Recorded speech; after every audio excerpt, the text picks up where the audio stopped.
give us a little indication on the magnitude of this game, Coatsy, which, for all accounts, if Philadelphia wins this game, it's going to be really tough. I guess Detroit's put himself in a better position, but it would be tough for Detroit to catch Philadelphia if Philadelphia is able to pull this game out tomorrow. All the marbles are tomorrow night. When you take a look at all the different combinations, looking at the Boston Bruins, looking at the Detroit Red Wings, the Red Wings have us tomorrow night. Boston has Carolina tonight. Then they play Detroit in Boston on Thursday. Then Boston finishes off with the Ottawa Senators at home on Saturday. And the Detroit Red Wings travel to the New York Rangers. I think there's a couple of scenarios here. Obviously, for the Philadelphia Flyers' sake, they've got to beat Detroit. But I'm not too sure if Detroit's paying more attention to Boston, because if they were to beat Boston on Thursday, they would hold on to third in their Atlantic Division. But I would imagine if they could win both, they're going to feel pretty good about themselves. And it just goes back to what we've said all along, guys. The Flyers don't have to worry about anybody else. They have to worry about themselves, and all they have to do is win. And they have 4 opportunities compared to Boston's 3 and New York's 3. Controlling their own destiny. Not New York's 3, I'm sorry. Boston's 3 and Detroit's 3. Yeah, I knew what you meant. Steve Coates with us here on the Sports Bash on 97.3 ESPN FM. Well, Coates, I know that there might be a lineup change. It looks like McDonald is not going to play, so that would lead to Medvedev most likely coming back in the lineup. What does Medvedev offer that McDonald doesn't, or if that's the move, tell me your thoughts on that. Well, since Andrew McDonald came back from the minors, he's been spectacular. He had one tough game. I thought he had a tough game against the Pittsburgh Penguins. But outside of that, boy, I'll tell you what, I thought he's been – actually, it's +8, if that tells you anything. +8. And when you lose a Delzato, who brings that same element, the first good pass coming out of your zone, the ability to be able to the offense to jump up in the play, do the good things back there in the blue line. And I think he's played very well. So losing him is really a big part right now for this hockey team. This is going to be tough, playing in this building with the Zetterbergs and the Datsyuks and the Nyquist, people that are really a fleet of foot. You've got to be able to play good defense. And the one thing about Medvedev, at times he looks like a world beater. Looks like he's ready to go, ready to be able to take on the chores of a National Hockey League defenseman after so many years in the KHL. And in that time, everything looks fine, then all of a sudden he just chops off. And the drop-off is not in his offensive ability, because I think he brings a great offensive upside. It's the defensive thought process, where to go, when to go. And one of the big reasons this team's been successful is that they've really got it. They're together right now on playing good defense, what I call all 5 guys on the ice playing strong defense.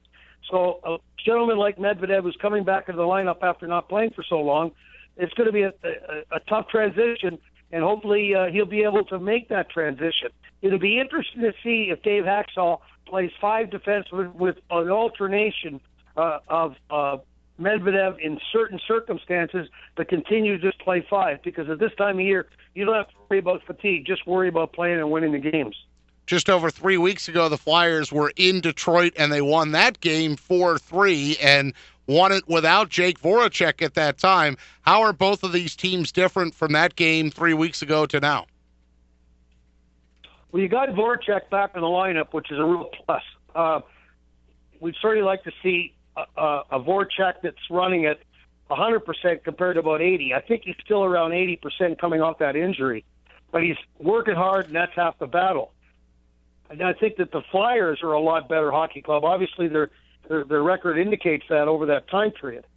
Beating the Red Wings here for the first time since, I think what it was, 1989 or something silly like that. Oh, it was like something wacky that they hadn't won here in Joe Louis Arena.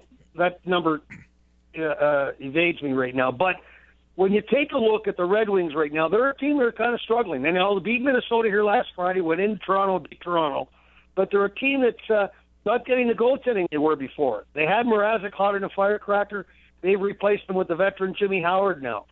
And they're struggling. And so they're going to be hard to beat here tomorrow night. I'll tell you that right now, because it's on the line for them too. So those are basically the playoffs looking right at you tomorrow night here at Joe Louis Arena. Yeah, and, the Flyers have been one of the hottest teams. They ran into a team that was hotter than them on Sunday when they played the Penguins. The Penguins have been scorching hot. Philadelphia 13 out of 19 here. But is that – do you get a look at that team on Sunday? They came out and said, man, the back-to-backs in this schedule caught up to them, or did they just get beat by a team that is playing exceptionally well on Sunday going back to that game? Because they didn't look like they had much on Sunday. It would be the latter, Michael. I think that when you take a look at the Pittsburgh Penguins right now, under Mike Sullivan, they have really taken it to a different level.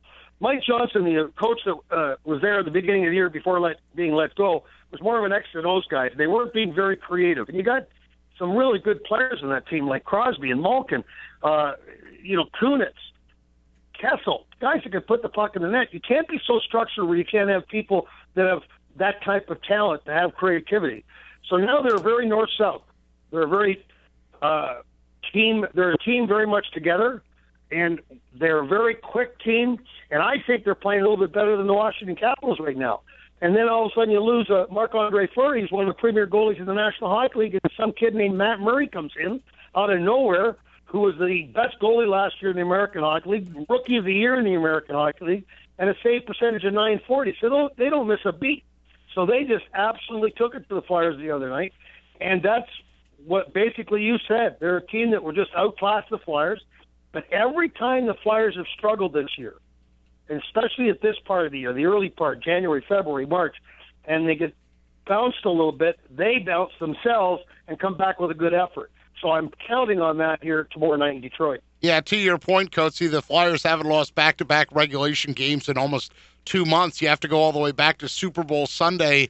They lost to Washington and then followed that with a home defeat to Anaheim 2 days later. So do you give credit to that to Giroux and the guys in the room? Do you give some of that credit to Hackstall and his calming influence? Where do you give the credit for the fact that they've been able to, almost like a reliever with a blown save in baseball, put a bad outing behind him and move on?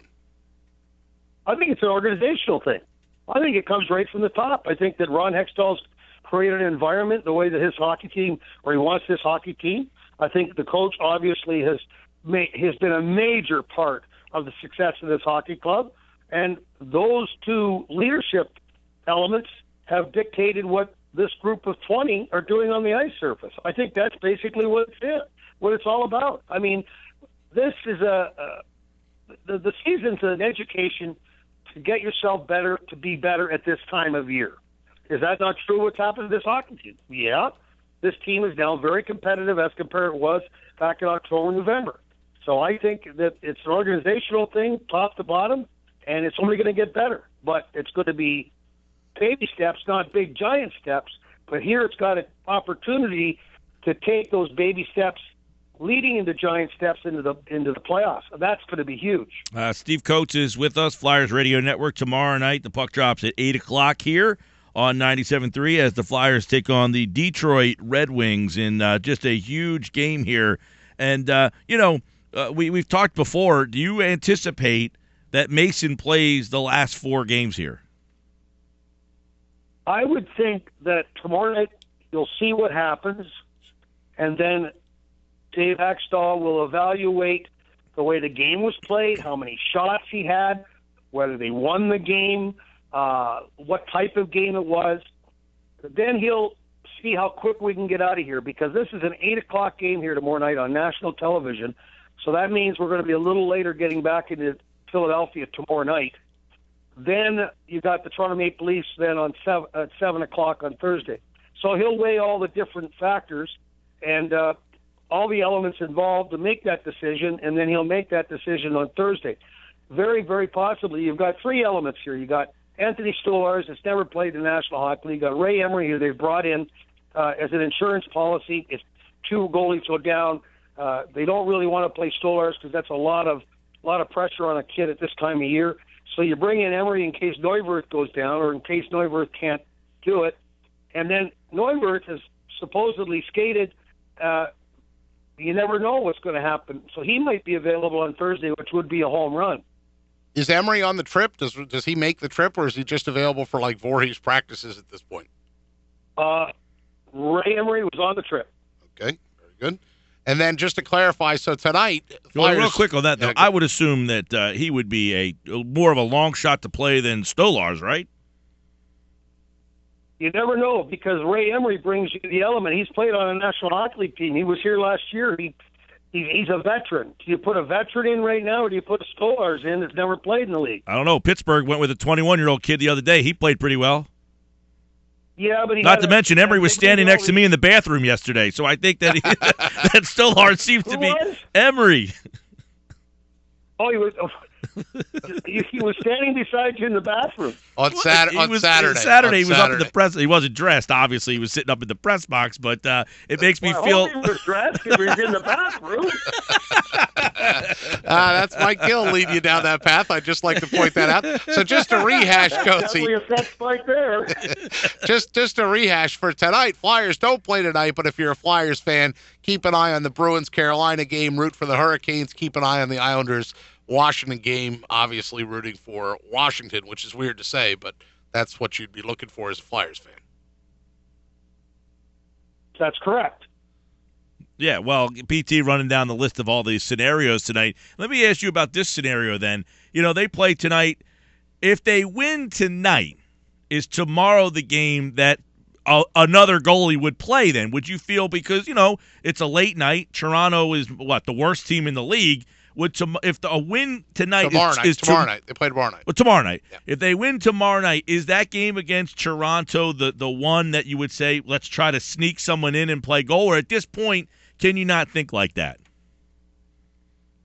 No, I don't think you can think like that. I think that you're defeating the purpose of getting into the playoffs. I mean, the numbers are going to talk day to day.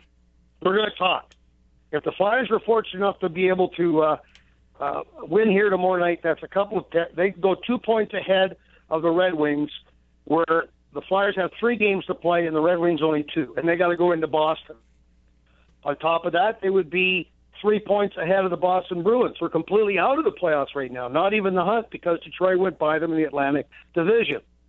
So do you take that chance? Because Boston right now, including the game tonight, has 6 remaining points. The Flyers 8. The Detroit Red Wings 6. So the numbers are going to talk day to day, and I don't think you want to take that chance to all of a sudden, for the sake of one game, worry about a fatigue of a goalie. I don't think they worry about the fatigue of a Schneider in New Jersey, who plays all the games. Luongo in Florida, who plays all the games. Bishop in Tampa, who plays all the games. Quick in L.A. This is the goalies are an important part, but it's not the end of the world if you keep playing the guy. You just can't take in the goaltending position is the hardest position, and that's in the most important position. But the veteran goalie is a lot more apt to be able to take you to the promised land as compared to worrying about putting in anybody else at this point in time. Tomorrow night at Detroit, then home with Toronto. That's the first half of the back-to-back. And then, of course, Coatsy, people still thinking that it could all come down to Sunday night for that makeup game with the Islanders. Yeah, the Islanders did themselves a favor. We didn't get any help last night with the Rangers beating Columbus and the Islanders winning at home. And so I think when you take a look at this now, it's going to get really interesting, because the Islanders are in Washington, and they're still within reach of the Rangers, but at the same time still within reach of the Philadelphia Flyers. So, as I said, there's so many things going on. It's just a matter of sitting back every night and watching, and hopefully you get a little help. But don't rely on that help. You got to win yourself. Including tonight with Carolina playing Boston. So, a Boston loss tonight would be really detrimental to them. And it's funny because they weren't really even in the lexicon 2 weeks ago, Boston. It was all Detroit, Detroit, Detroit, and that has changed. And it's not that Detroit's isn't playing great right now either. I guess that's an indication of how far Boston has fallen. That's really, yeah, absolutely. And how the system works, where all of a sudden, because of the 3 top teams in the Atlantic and the Metropolitan Division make it, and then the 2 wild cards, according to what their point standard is, are right there to be able to take up the 7th and 8th position in the playoffs. So what happened was that Boston was in 3rd, but they fell so badly that they went by everybody, because the Atlantic Division's points are not as high as the Metropolitan, and they just went scooting by everybody right out of the playoffs right now. So they have an opportunity to make it by winning all three at home in Boston. Yeah, Washington 116, Pittsburgh 100, and the Rangers 97 as the top three teams there. Florida 99, Tampa Bay 95, Detroit 91, to your point. All right, the Flyers tomorrow night right here on 97.3. Tim Saunders and our guest right now, Steve Coates, will have the call as the Flyers take on the Red Wings. When was the previous time that the Flyers had won in Detroit, did you say? I think it was like 97. It was something like a long time ago. Do you have it? I was looking on my Genie box for you, buddy, and I closed that window. I think it was 97. Though. That's a long time ago. I want to say 97. Both you guys still, Listen, I was a lot of pounds skinnier, and I had more hair. Yeah. That's how I'll describe it. All right, yeah, Coach. I was taller, but I was in an elevator accident. Hey, Mike Gill got to hear Frank's line the other day at the Wells Fargo Center. How you doing, Elevator Frank? Going up and down. I did. I heard it before a couple times, but I never registered. It didn't register to me. Frank's been there a long time. All right, Coatsy. Well, enjoy Detroit. It's a beautiful place, I hear. Yeah. Oh, yeah. But tell you what, I have to say this very honestly. It's really coming back. They got a lot of building going on downtown. That's nice.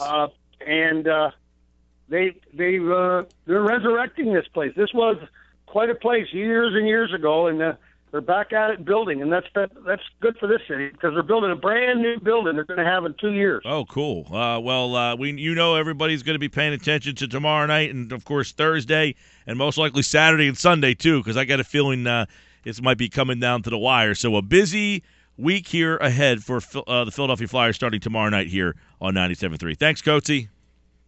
Michael, Peter, have a great night. Thank you very much.